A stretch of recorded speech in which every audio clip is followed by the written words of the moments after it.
Assalamu alaikum wa rahmatullahi wa barakatuh. Alhamdulillah, Allah Azza wa Jalla Sha'nahu have given us this beautiful day in the Jumat al-Mubarak, in the blessed month of Rabi'ul Awwal, which is the month of Mawlid al-Nabi sallallahu alayhi wa sallam. If we review the history of humanity from the creation of everything until the day of judgment, there are few things as a person of faith and a person of human intelligence and intellect. We see when the Nabi was born in the 600 years, about 557 years after Isa was raised to heaven, there was a thoughts and thinking of human mind. Even though from Adam to Isa there was a messengers and knowledge came. And the messengers came with the clear signs and evidence and mu'jizah.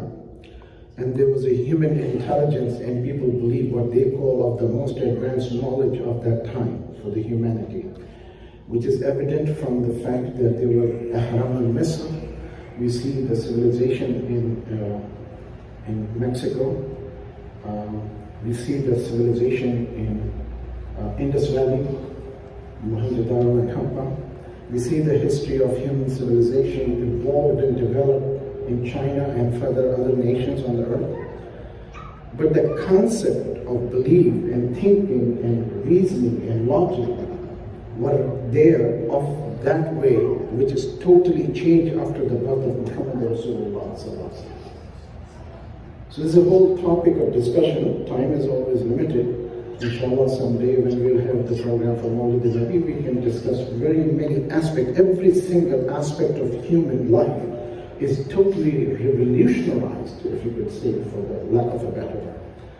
The concept of earth was flat was given by Ptolemy 200 years before the birth of Isa. And up till 17th century, all sciences and the physicists and the human believed that the earth is flat.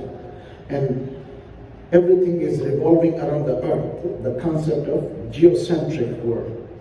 Then Galileo gave the concept of heliocentricity in 17th century. The first one was wrong, the second was also wrong. 17 years, 300 years ago, not far, 2024 years, 300 years ago. Nobody could challenge Ptolemy, who was born in Alexandria, Egypt. And if people even refute that concept in churches, the people were punished. They're thinking that earth is not flat and earth is not the center of the universe. So Quran has spoke something else. This is 6th century. And Muslims knew about it, but Muslims also were influenced by that concept. And still, if you speak to some of the Muslim scholars, they think the earth is flat. There's a complete proof that earth is not flat, but they still teach as in masajid, in Islamic schools. And they're from all 4 schools of thought. There's nothing discrimination against anybody. And they insist upon it, the science is wrong, we are right because there was, but their scholar took it from Ptolemy, not from Muhammad Rasulullah sallallahu alayhi wa sallam. And there's a big controversy about it. Anyhow, the bottom line is, from that to the human healthcare, for thousands of years, Razi's book, Al-Qanun wa-Tibb, was the textbook of medicine practiced across the globe. In 16th century, when the first medical school was established in Roman influence, all the physicians who were employed were Muslims. They were the ones who were teaching medicine to the people. So Islam is a conduit before and after, but it revolutionized the thought process of humanity. The democracy was Islamic democracy of concept is different than what we see today, 2 parties for democracy. You have to vote one party or the other party, otherwise you have to millions of dollars to run. That concept was totally different. So anyhow, bottom line is, from all aspects of human thinking and evolution, the invention of chemistry was Muslim. Arithmetic was Muslim, algebra were Muslim, physics was Muslim. All these things, and civilization of human rights, all the nations, when they conquer a country, they will kill everybody. They will not let them live. They kill their men and take their women and slave women. After the Muslims, when they went into some country, They went to Persia, they asked the Persian, what knowledge you have here? And they absorbed that knowledge. Al-Kindi started translating all the previous literature to the Muslim, Arabic language, and the Muslim became the source of the spread of knowledge from there onwards. So this is the revolution which birth of Muhammad Rasulullah sallallahu alayhi wa sallam is being mentioned in the Quran. I recited these 3 verses from the Quran. Allah says, وَمَا أَرْسَلْنَاكَ إِلَّا رَحْمَةً لِلْعَالَمِينَ. So Allah is saying Himself that we have sent you nothing but as the mercy for all Alameen. There were prophets and messengers from Adam al-Islam to Isa al-Islam. None of them got this status as Quran gave to Muhammad Rasulullah sallallahu alayhi wa sallam. From heaven to the earth and everywhere, Muhammad Rasulullah sallallahu alayhi wa sallam is the mercy. To expand on this, probably neither I have the knowledge nor you have the patience and the capacity to understand. If humanity could understand the being, the body, the person, and Zat of Muhammad Rasulullah sallallahu alayhi wa sallam, humanity will be revolutionary, be changed if they could understand the way he was. I mean, have you heard in the history? A prisoner of war is made punishment of what? Teach 10 Muslim children how to read, write, then you are free to go.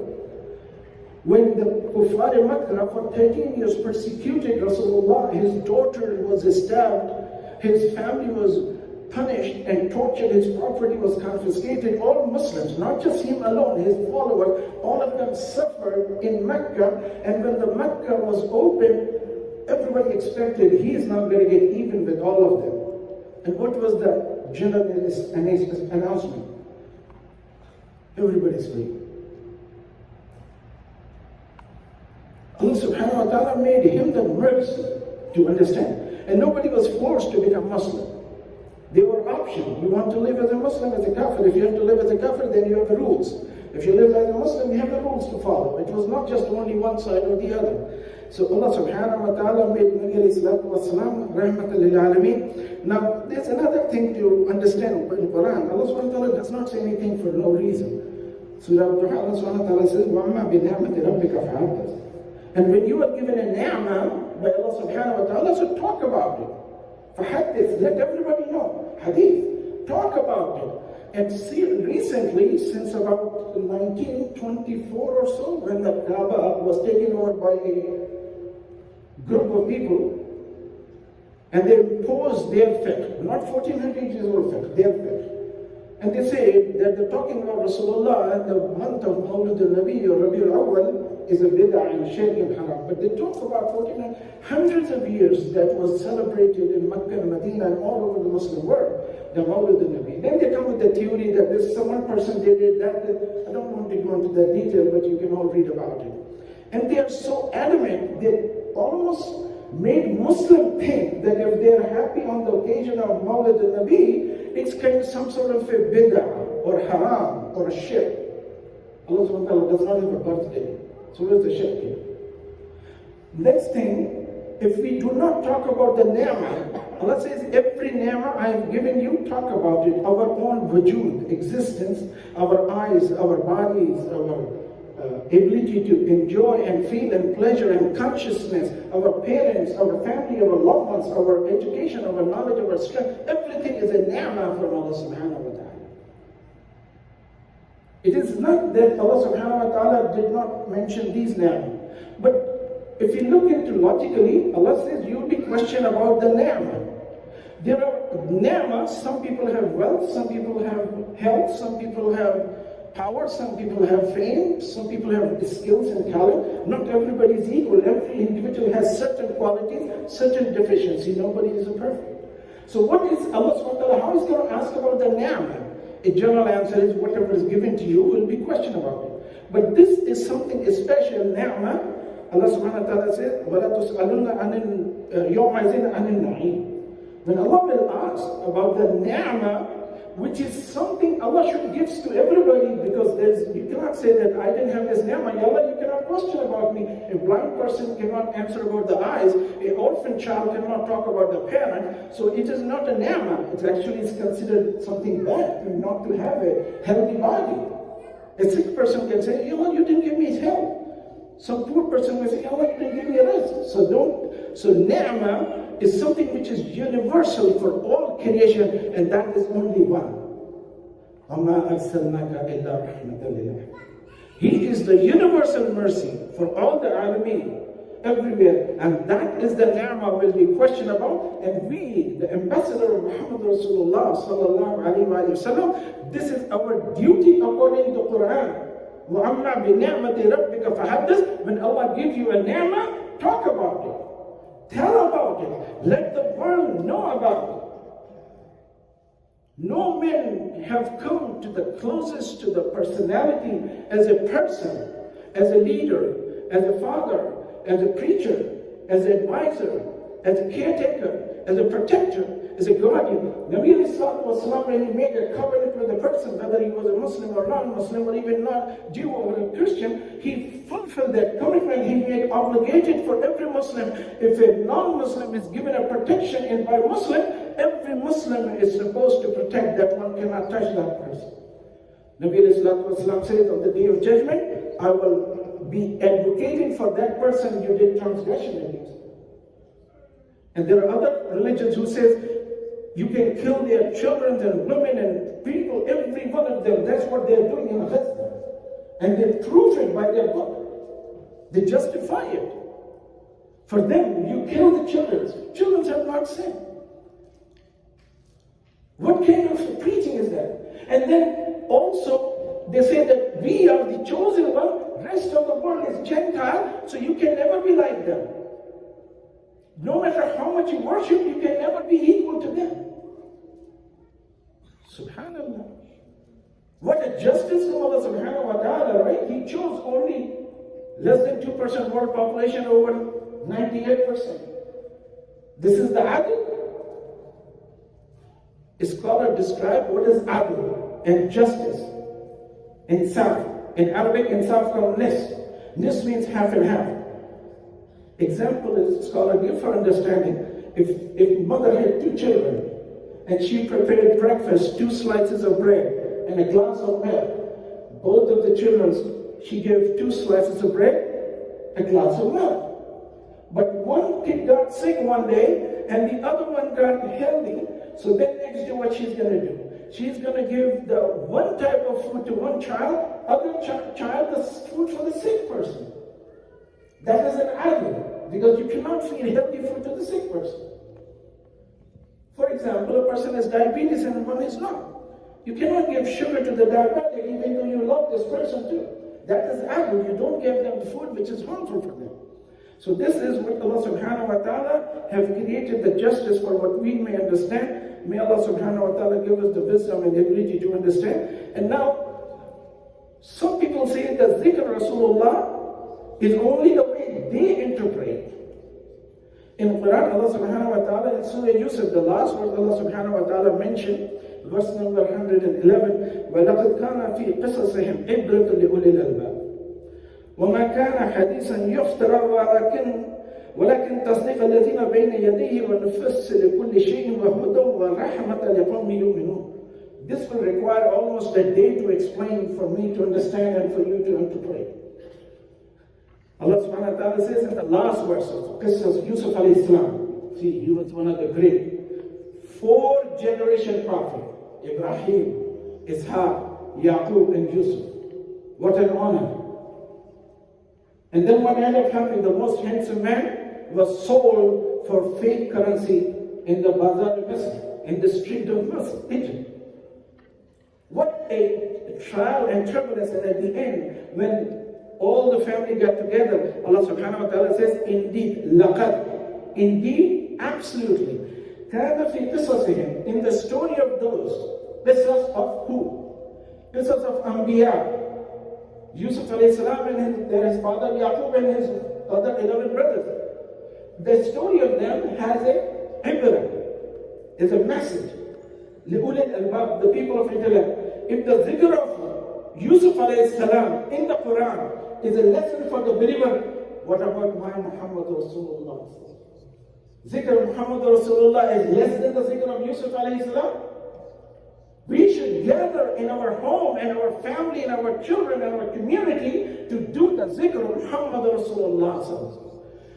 Something just as a talk. People say follow the sunnah, follow the sunnah. You cannot follow every sunnah. Some sunnah you cannot do, you're not allowed to do. Some sunnah is forbidden. Nabi Sallallahu had more than 4 wives. That's a sunnah. We cannot have it. Nabi Sallallahu used tahajjud as a fard. We don't do tahajjud as a fard. Even if you have a niyyah of fard tahajjud, then you're salat or sleep. What it means is we are given sharia.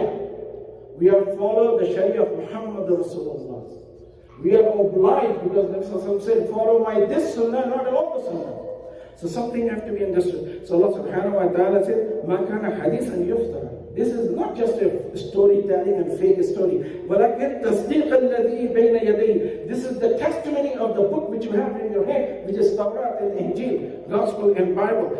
كُلُّ شَيْءٍ تَفْصِيلًا لِكُلِّ شَيْءٍ وَهُدًى. Scholar described this word huda in Arabic dictionary. It describes in a way to understand what is huda. If a person is in an ocean and there's no more land, you can see as far as you can see, and suddenly you find an island in there. That's the guidance of that to reach it.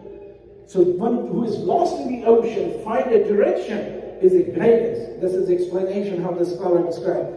Wa rahma, the zikr of Anbiya is a rahma, is a guidance. It is the seal of the hidayah from the previous scriptures. وَالرَّحْمَةِ لِقَوْمٍ يُؤْمِنُونَ. This is for the nation who have Iman. So zikr of Muhammad Rasulullah is after the zikr from all the creation. So for us to have the gathering and do the zikr of Muhammad Rasulullah, at least we should sit down and teach our children this month of Rabiul Awwal is the month of the Mawlid of Nabi Sallallahu Alaihi Wasallam, and this changed the history of humanity. Today we are saved and our children and our parents will be saved because Muhammad Rasulullah Sallallahu Alaihi Wasallam brought the guidance to the mankind. Without his guidance, we could not have been. This is also very important. The scholar says you should know who is teaching the Quran. If you learn Quran from a mulhid, if from a unbeliever, atheist, if you learn Quran from a Qadiani or Quran from a Shia or other people, the teacher will inject his belief in you. This is how Quran is. If you learn Quran from a Jew, he is going to inject his Jewish concept into the Quran. We should be very careful who is teaching the Quran. We have to be make sure who is a teacher of the Quran, because it can be interpreted totally negatively or totally to the other side. Because the student is a black and white. When we go to a school for a study, we check for Harvard and Yale and Ivy League and all that. But when we learn the Quran, we don't even ask who is teaching and who is learning. We have to be very mindful of that. So Allah subhanahu wa ta'ala is telling us in all these ayahs, there's a message for us. And then further in Surah Hud, Allah subhanahu wa ta'ala says, وَكُلْنَا نَقُصُّ عَلَيْكَ مِنْ أَنْبَاءِ الرُّسُلِ مَا نُثَبِّتُ بِهِ فُؤَادَكَ وَجَاءَكَ فِي هَذِهِ الْحَقِّ وَمَوْعِظَةً وَذِكْرًا لِلْمُؤْمِنِينَ. Again, this ayah number 120 of Surah Hud, Allah subhanahu wa ta'ala says, in all the stories and telling of the stories of the Prophet, وَكُلًّا نُقَصُّ عَلَيْكَ مِنْ أَنْبَاءِ الرُّسُلِ, the stories of the prophets and the messengers. مَا نُثَبِّتُ بِهِ فُؤَادَكَ. What does it do when you talk about the prophets and messengers? خصوصا بالخصوص ذكر محمد رسول الله صلى الله عليه وآله وسلم, your heart becomes strengthened. I believe you do not get this. If we get this verse, we will talk nobody but Muhammad Rasulullah every moment. To strengthen the heart of a believer, we have to do the dhikr Rasulullah. And Allah knows better than it. تِلْكَ الرُّسُلُ فَضَّلْنَا بَعْضُهُمْ عَلَى بَعْضٍ مِنْهُمْ مَنْ كَلَّمَ اللَّهُ وَرَفَعَ بَعْضُهُمْ دَرَجَاتٍ وَرَفَعْنَا لَكَ الذِّكْرَ. That is for Muhammad Rasulullah. You can say day and night, La ilaha illallah, La ilaha illallah, La ilaha illallah. You can die on La ilaha illallah, will not be accepted unless you add Muhammad Rasulullah. Allah subhanahu wa ta'ala took covenant from all the Anbiya before giving them the Surah Al-Imran. وَإِذْ أَخَذَ اللَّهُ مِيثَاقَ النَّبِيِّينَ لَمَا آتَيْتُكُم مِّن كِتَابٍ وَحِكْمَةٍ ثُمَّ جَاءَكُمْ رَسُولٌ مصدقا لما معكم لتؤمنن به ولا تنصرنه قال أقررتم وأخذتم على ذلكم إثري قالوا أقررنا قال فاشهدوا وأنا معكم من الشاهدين. And the very harsh word this after this, فمن تولى بعد ذلك, any one of the prophets and messengers turn away from this covenant, فأولئك هم الفاسقون. Why fasiqun? Fasiq is the one who knowingly make a promise and broke the deal. والله لا يهدي القوم الفاسقين. Allah does not guide the fasiq. He can guide the kafirs to the hidayah, but who understood and claimed. So those who say that zikr of Rasulullah is a bid'ah and shirk, they should reevaluate their iman. They should reassess their iman, what is they doing and what they're saying. Do not just spread the wrong news. इस अर्ज़ समा की महफ़िल में लौला के नमाज़ का शोर ना हो, ये रंग ना हो गुलजारों में, ये नूर ना हो सैयारों. If lawla ke namaz, his story is not being told, there will be no fragrance and color in the flowers, and there will be no noor in the heavens and earth. That is the status of Muhammad Rasulullah sallallahu alayhi wa sallam. So Allah subhanahu wa ta'ala says, وَجَاءَ فِي هَذِهِ الْحَقِّ وَجَاءَكَ فِي This Quran and this Prophet have come to you with the truth. وَمَوْعِزَةً, the zikr of Muhammad Rasulullah is a wa'az from Allah subhanahu wa ta'ala. The zikr of the Anbiya and Rasul is a wa'az, is an advice from Allah subhanahu wa ta'ala to strengthen the heart of a believer. وَذِكْرَى لِلْمُؤْمِنِينَ, and this is the reminder and remembrance for the believer. Now after listening to the Quran, should I believe the one who denied the Mawlid al-Nabi or the one who celebrated the Mawlid al-Nabi?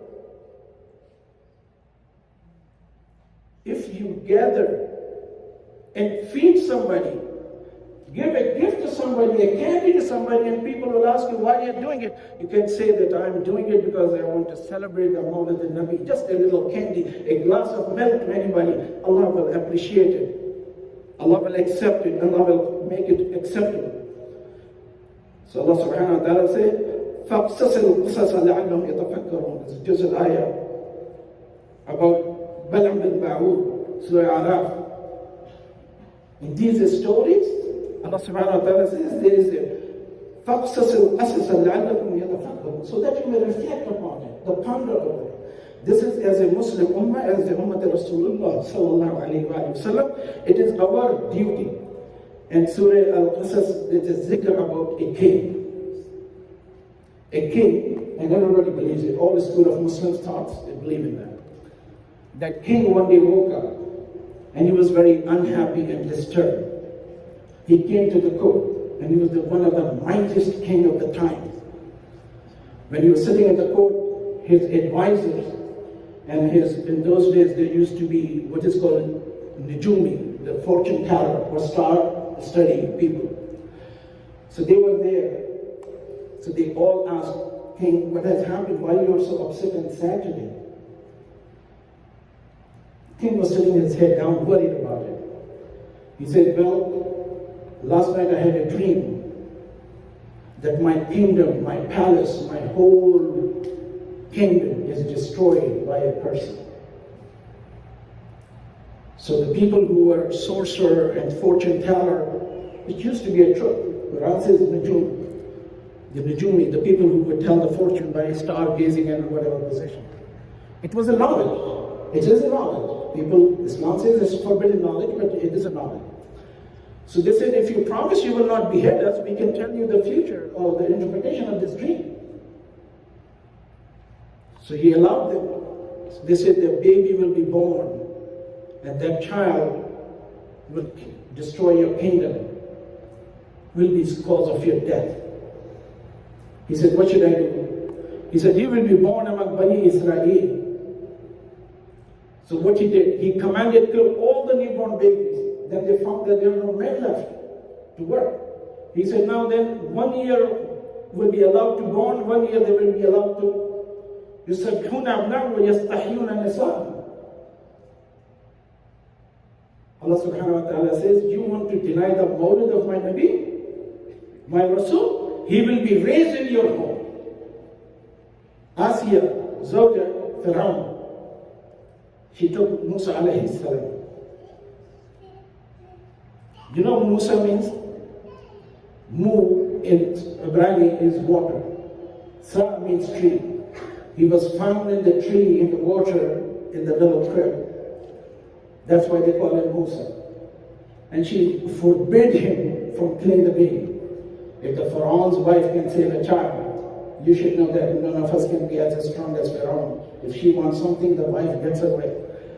So, we should know this. Pharaoh's wife made a decision that he couldn't go against her. He killed hundreds and thousands of children. When Mawlid al-Nabi used to happen, it will happen, and it happened, it will continue to be celebrated by Allah subhanahu wa ta'ala's way. So what happened? That child grew up in the house of Pharaoh, and what he did, he became the source of destruction of his mighty, of the superpower of that time. May Allah subhanahu wa ta'ala give us the hikmah and the wisdom. To akhir da'wana alhamdulillah rabbil alameen.